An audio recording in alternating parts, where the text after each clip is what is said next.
How are you and your family doing at this time? Hopefully, it's better than most.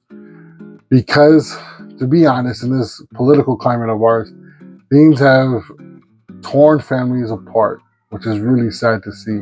And we have 4 years at the beginning of this year to find our way back to the common ground, to middle ground, where we can try to reforge those bonds.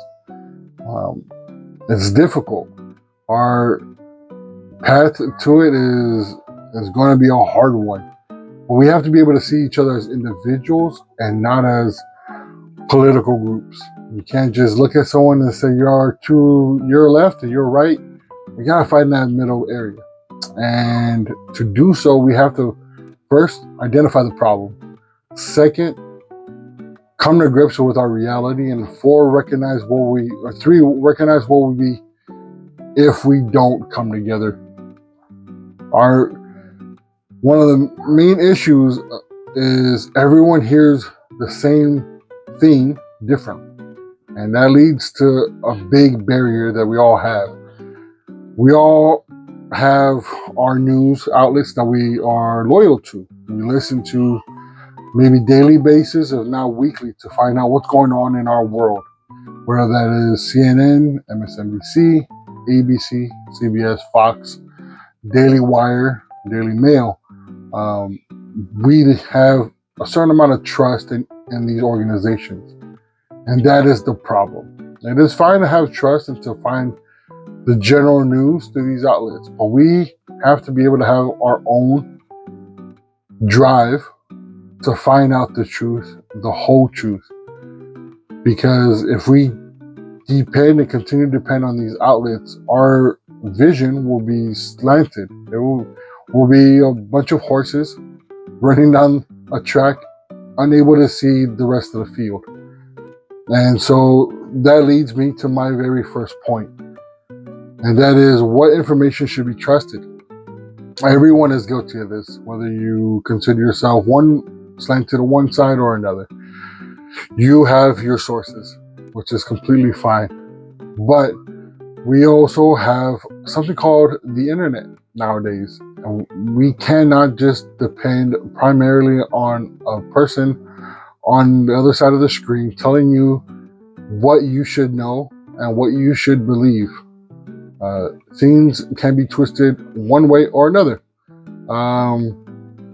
which leads to another huge controversial point in our day and age, Trump, right? I grew up with Trump being the actor on Apprentice, who was known for "You're Fired." He was also the big name on giant buildings. He was a real estate mogul.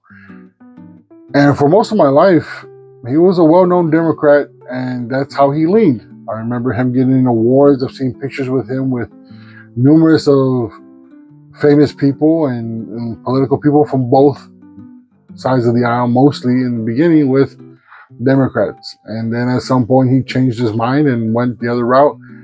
And the media lost its mind and decided that the world would be destroyed if this man became president. And whether you like him or not, the world was not destroyed in the first 4 years of his presidency. And let's be honest, he's in there for another 4 years.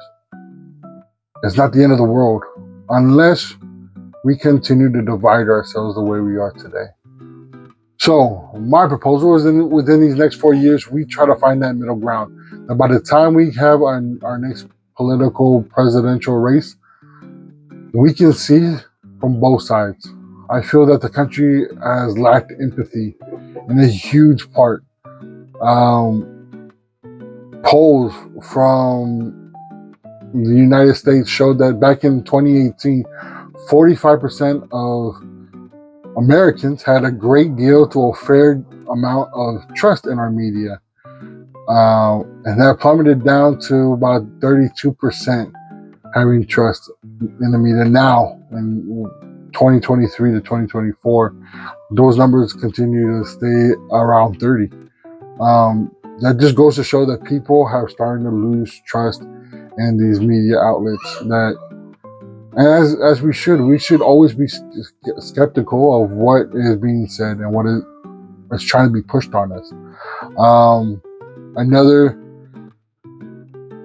important thing to remember is that after these 4 years of Trump, depending on how we act, our country could either be further apart or stronger together. One PBS report says 1 in 5 U.S. adults believe Americans may have to resort to violence to get their own country back on track. That's a scary thought. I mean, that number can only continue to grow if we continue down this path that we're already on. So let's stop. Let's think to ourselves what is really and truly important. We need to recognize that we're all individual people. We have to be able to recognize propaganda when we hear it and have the same intensity and drive to find the whole truth that we would condemn those who we think violated our moral standards. Otherwise, we're going to destroy ourselves. We have to come together before it's too late. Our country is still a young one compared to the world, and within the short period that our country has been formed and put together, we've overcome a lot of things that the world to this day still has issues with. We are not a perfect nation, but we are a nation willing to change, and we have to change from the bottom up, and that starts with us. We have to start with our families. Hopefully we can all save or salvage our relationships with those that we've lost contact with in these last couple of years because of these differences. Let's find that common ground. Let's come back together. Let's be a better people.